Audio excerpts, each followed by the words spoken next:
सहना भवतु सहनौ भुनक्तु सह वीर्यङ्करवावहै तेजस्विनावधीतमस्तु मा विद्विषावहै। ॐ शान्तिः शान्तिः शान्तिः। चरितं रघुनाथस्य शतकोटिप्रविस्तरम् एकैकमक्षरां पुंसां महापातकनाशनं वाल्मीकिगिरिसम्भूता रामाम्भोनिधिसङ्गता रामायणे गङ्गा पुनाति भुवनत्रयं वाल्मीकिर्मुनिसिंहस्य अतितावनचारिणा रामकथानादं को न याति पराङ्गतिं। जय जय रघुवीर समर्थ सियावर रामचंद्र भगवान की जय।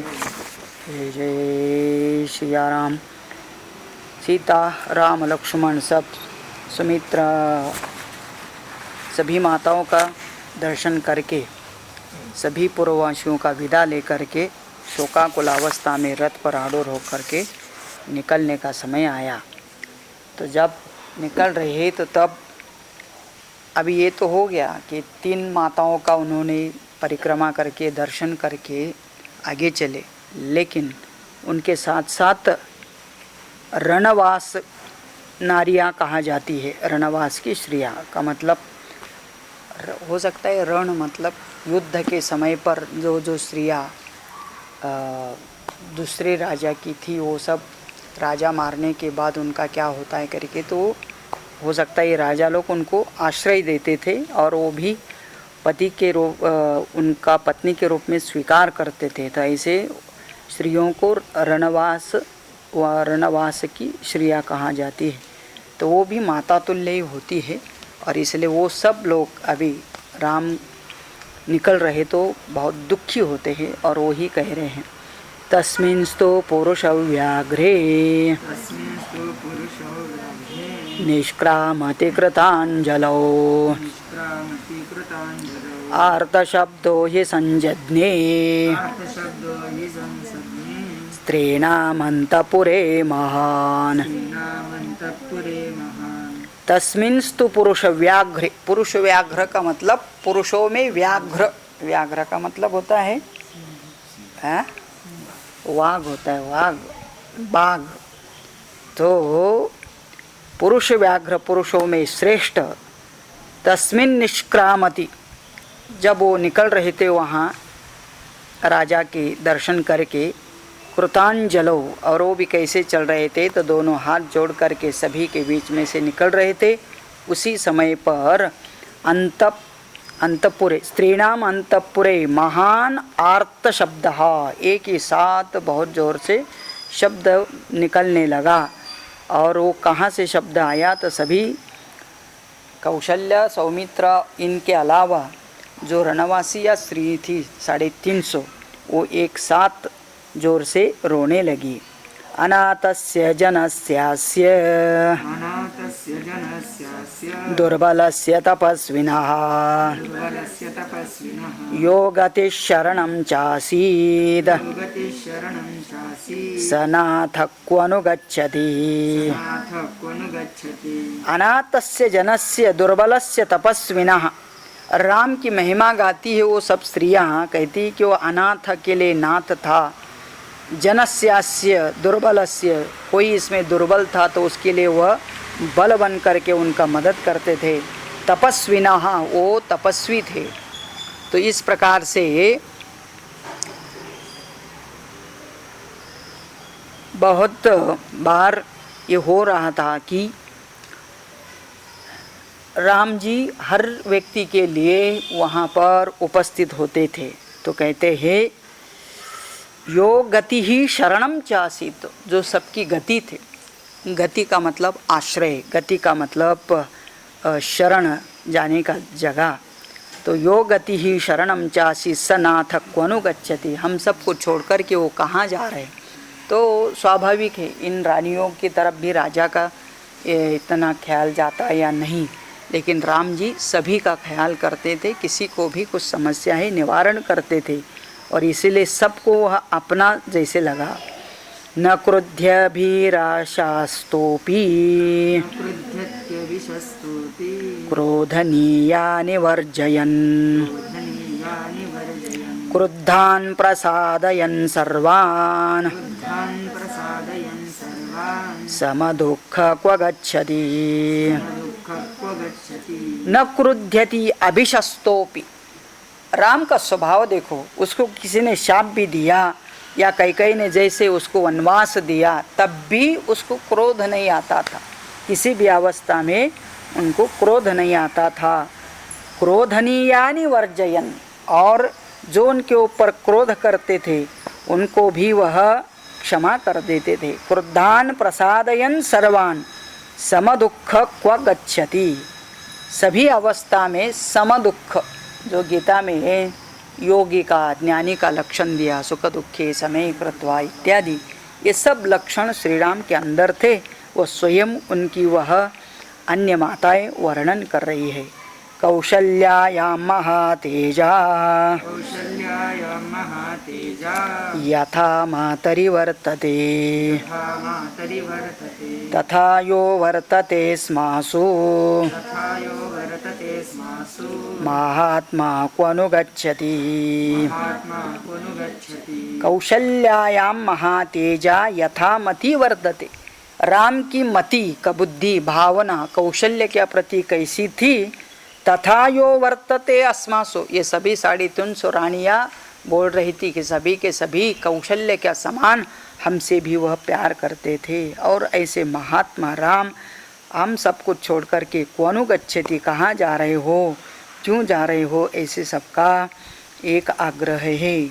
कैकेय्या क्लिश्यमानेन कैकेय्या क्लिश्यमानेन राज्ञा संचोदितो वनम् राज्ञा संचोदितो वनम् परित्राता जनस्यास्य परित्राता जनस्यास्य जगतः क्वनु गच्छति। जगतः क्वनु गच्छति। कई हमको पता है कैकेयी के कारण, कैकेयी क्लिश्यमानेन, कैकेयी द्वारा राजा को ऐसे समय पर ऐसे वर मांग करके राजा के द्वारा ही तुमको वन में भेजा गया है, राज्ञा संचोदितो वनम। लेकिन परित्राता जनस्यास्य, इन जगत का ये जनों का परित्राता तुम हो, तब भी हम लोग को छोड़ करके कहाँ जा रहे हो, हम लोग कहाँ अभी किसके पास जाए। अहो निश्चितनो राजा अहो निश्चेतनो राजा जीवलोकस्य संक्षयम् जीवलोकस्य संशयम् धर्म्यं सत्यव्रतं रामं धर्म्यं सत्यव्रतं रामं वनवासे प्रत्यवत्स्यति वनवासे प्रवत्स्यसि। अहो, राजा के बारे में बोलते, अहो निश्चेतनो राजा, राजा दशरथ स्वयं निश्चेतन होके गिरे, उनको तो सूद नहीं है क्या हो रहा है क्या नहीं है करके, जो कि जीव जगत के आश्रयभूत धर्मपरायण सत्यव्रती सब होने के भी श्री राम को वनवास के लिए देश निकाल दिया जा रहा है, तो अपने देश से निकाल दे करके वह वनवास जाना पड़ रहा है। ये बड़ी दुखद घटना है। सभी माताएं बहुत अलग अलग प्रकार के विलाप कर रही हैं। इति सर्वा महिष्यस्ताः सर्वा महिष्यस्ता विवत्सा इव धेनवाः वत्सा इव धेनवः रुरुदुश्चैव दुःखार्ताः रुदुश्चैव दुःखार्ताः सस्वरं च विचुक्रुषुः। स्वरं च विचुक्रुषुः। ग्रामर पढ़ने वाले के लिए बहुत कुछ मसाला है। इति सर्वाः महिष्यः ताहा, ताहा सर्वाहा महिष्य, वो सब 350 माताएं राजा की रानियां ही थी। और ये सभी के सभी वहाँ पर कैसे वो उनका भावना हो रही थी, वो कैसे उनको फीलिंग आ रही थी। कहते हैं विवत्साह इव धेनवाः, जैसे गाय अपने बछड़ों से दूर हो जाती है तो उनके उस गाय की हालत होती है, ऐसे ही अपने पुत्र रूपी वत्स से दूर हो करके क्या कर रहे हैं, रुरुदुश्चैव, रुरुदुः मतलब रो रही थी। दुःखार्तः, अंतःकरण में उसके लिए बहुत दुख था। सस्वरंच विचक्रुषुः, स्वर के साथ मतलब उच्च स्वर के साथ क्रंदन करने लगी, विलाप करने लगी सब माताएं, क्योंकि राम जी वहाँ से निकल पड़े थे। सतमन्तपुरे घोरम् सतमन्तपुरे घोरम् आर्तशब्दं महीपतिः अर्थशब्दं महीपतिः पुत्रशोकाभिसन्तप्तः पुत्रशोकाभिसन्तप्तः श्रुत्वा चासीत् सदुःखितः श्रुत्वा चासीत् सुदुःखितः सह तम अंतपुरे घोरम आर्त शब्दम महीपति सह महीपति ही सभी स्त्रियों का एक साथ इतना बड़ा सा वो आर्तनाद दुख का नाद स्वर सुन करके पुत्र शोकाभिसंतप्त वो और भी ज्यादा दुखी होकर के शोक में गिरा श्रुत्वा चासित सदुःखिता और सुन रहा था कि सभी लोग कितने दुखी है दुख से रो रहे हैं नाग्निहोत्राण्यहूयन्तः नाग्निहोत्राण्यहुन्त्रः नापचन् गृहमेधिनः नापचन् गृहमेधिनः अकुर्वन् प्रजाकार्यम् अकुर्वन् प्रजाकार्यम् सूर्यश्चान्तरधीयत सूर्यश्चान्तरधीयत सभी लोगों ने अपना अपना काम करना छोड़ दिया। कौन किसने छोड़ दिया? न अग्निहोत्राणि अहूयन्तः जो नित्य अग्निहोत्र करने वाले थे उस नगरी में उन्होंने अग्निहोत्र करने का छोड़ दिया। न अपाचन्न गृहमेधिनः घर में कोई खाना नहीं पका रहा था उस दिन। अकुर्वन्न प्रजा कार्यम प्रजा अपना अपना कार्य छोड़ करके सभी लोग शोकमग्न होकर के बैठ गए। और उसी समय पर सूर्य भी लगता था सूर्य को भी कि ये इस दुख का प्रसंग देखे बिना हम यहीं से चले जाए तो सूर्य भी अंतर्धान हो जाता है, सूर्य का भी सूर्यास्त हो जाता है। व्यसृजन कवलान् नागाः सृजन् कवलान् नागाः गावो वत्सान्नपाययन् गावो वत्सान्नपाययन् पुत्रं प्रथमजं लब्ध्वा पुत्रं प्रथमजं लब्ध्वा जननीनाभ्यनन्दत। जननीनाभ्यनन्दत उसी समय पर हाथियों ने भी अपने मुंह में चारा न लेने का समझ लिया, सोच लिया। नागाह का मतलब नाग शब्द का अर्थ हाथी भी होता है और इसलिए हाथी भी कवलान व्यसृजयन अपने मुंह में पकड़ा हुआ खाना भी उन्होंने छोड़ दिया हाथियों ने। और गावहा वत्सा न पाययन गाय भी अपने बछड़े को दूध नहीं पिला रहे थे। वो भी मतलब प्राणी इतने सब दुखी हो गए थे। पुत्रम प्रथमजं लब्ध्वा जननीं नाभ्यनन्दत कोई कोई स्त्रियाँ उसी समय पर डिलीवरी करके उनको पुत्र प्राप्त हुआ तो वो भी उस पुत्र का आनंद से आनंदित नहीं हो रही थी। त्रिशंकुर्लोकहितांगश्च त्रिशंकुर्लोहितांगश्च बृहस्पतिबुधावपि बृहस्पतिबुधावपि दारुणा सोममभ्येत्स्य दारुणा सोममभ्येत्य ग्रहाः सर्वे व्यवस्थिताः। ग्रहाः सर्वे व्यवस्थिताः तो नवग्रह त्रिशंको मंगल गुरु बुध तथा अन्य समस्त सभी ग्रह शुक्र शनि इत्यादि क्या हो गए? अपनी गति को छोड़ दिया सभी ने। दारुणाः ग्रह सर्वे व्यवस्थितः और सभी के सभी चंद्रमा के पास पहुंचकर बस क्रूर कांति युक्त होकर के स्थित हो गए। मतलब आकाश में ग्रह को भी यह घटना अच्छी नहीं लग रही थी। इसका बैकग्राउंड में हम याद रखना होगा कि यह श्री राम जी साक्षात महाविष्णु है और ये महाविष्णु के ही सभी ग्रह इत्यादि भजन पूजन भी करते हैं, अनुकरण करते हैं। तो ये होता है कि उनका स्वामी ही आज इस दशा में दुखी है तो सभी लोग दुखी हो जाते हैं करके। नक्षत्राणि गतार्चींषि नक्षत्राणि गतार्चींषि ग्रहाश्च गततेजसः ग्रहाश्च गततेजसः विशाखश्च सधूमाश्च शाकस्तु सधूमाश्च नभसि प्रचकार्षिरे। नभसि प्रचकाशिरे नक्षत्राणि गतार्चिषि अर्चि का मतलब कांति प्रकाश और सभी प्रकार के नक्षत्र अपने कांतियों से हीन हो गए, फीके पड़ गए। ग्रहाश्च गत तेजसा ग्रहों की भी यही स्थिति हो गई कि मतलब क्या है, रात में चमकने वाले ग्रह भी चमक नहीं रहे थे।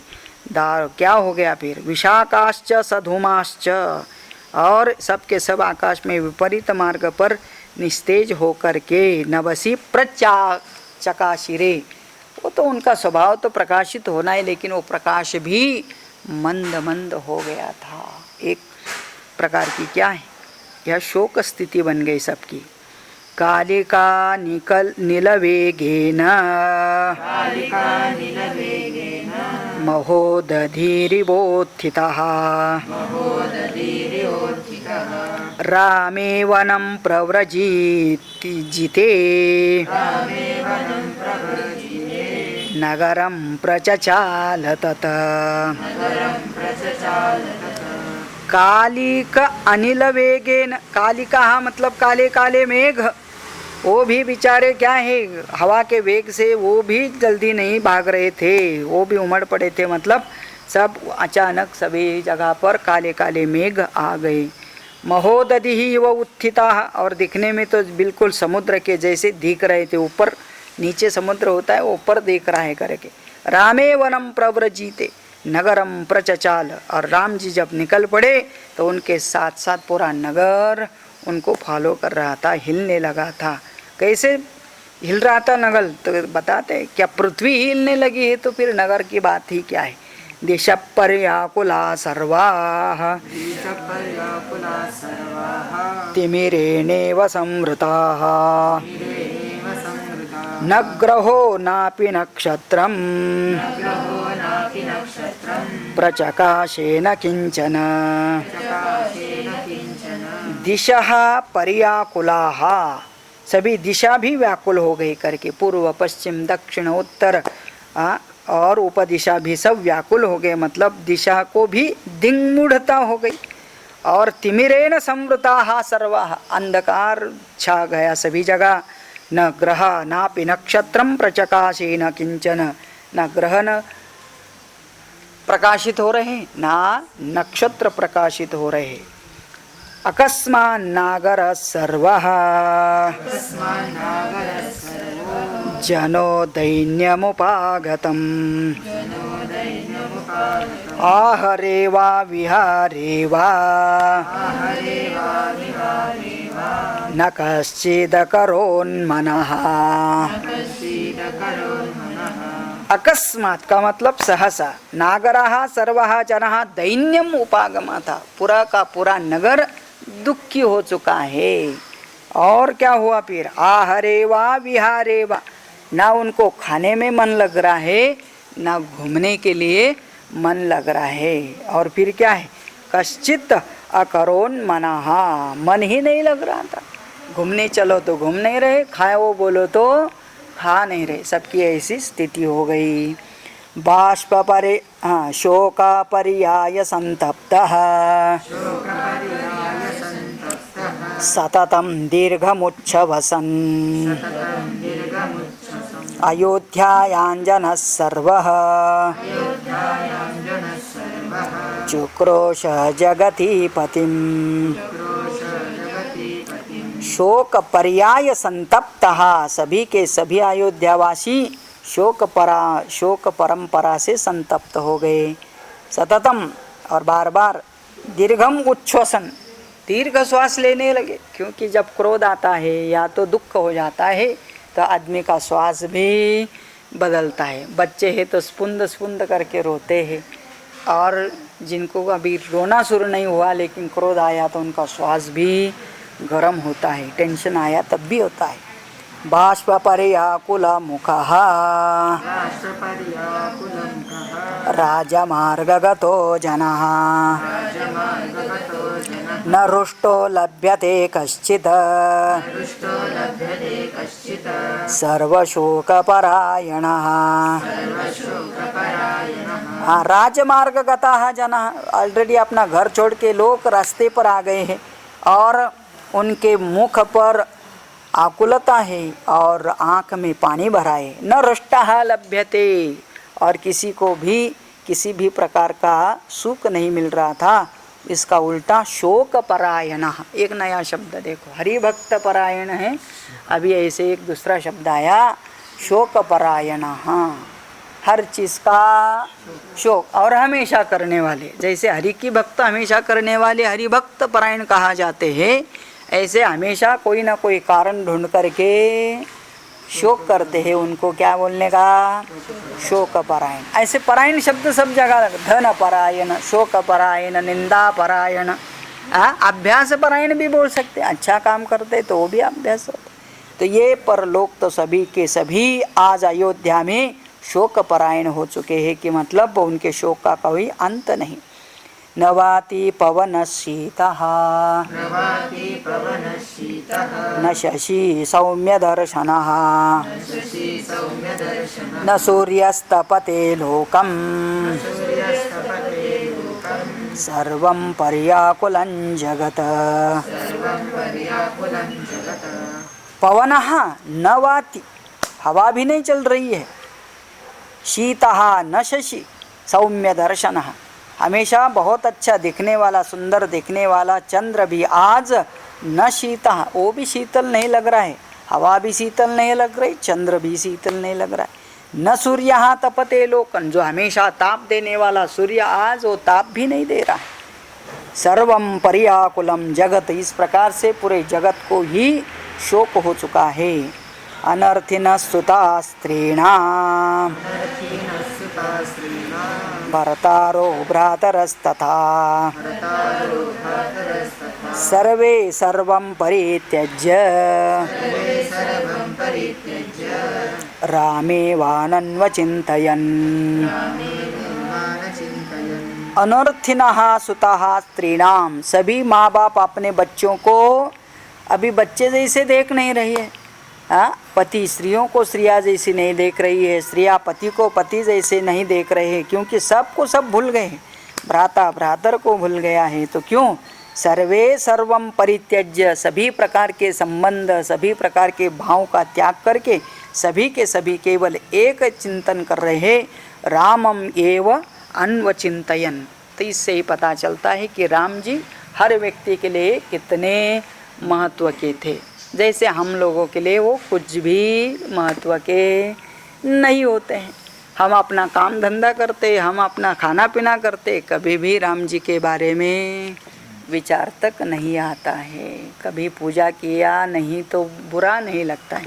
आज ड्यूटी थी, आज नहीं उठ पाए, आज और कुछ काम था, कुछ करके हम राम जी से दूर होते, और जिनसे राम जी दूर हो रहे वो लोग कितने दुखी है करके दिखाई देता है। ये तो रामस्य सुहृदः सर्वे ते मूढ़चेतसः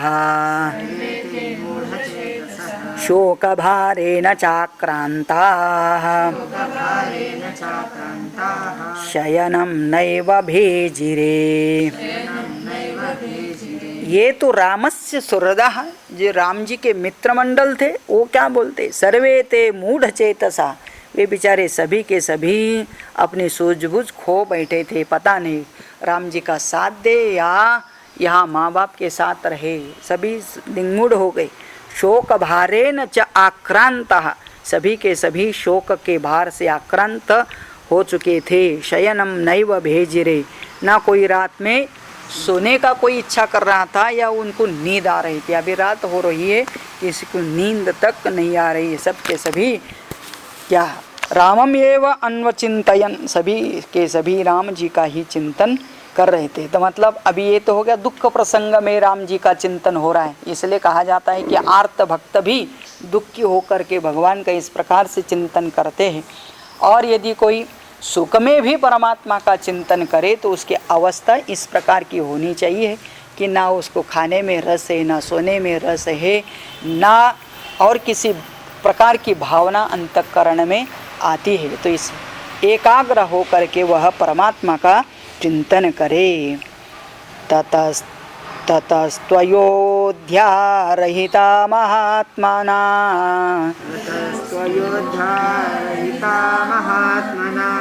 पुरंदरेनेव महेश पर्वता सपर्वता चचाल घोरं भयशोकदीपिता चालघोरं भयशोकदीपिता सनाय योधाश्वगणाननाद च सनागयोधाश्वगणाननाद च।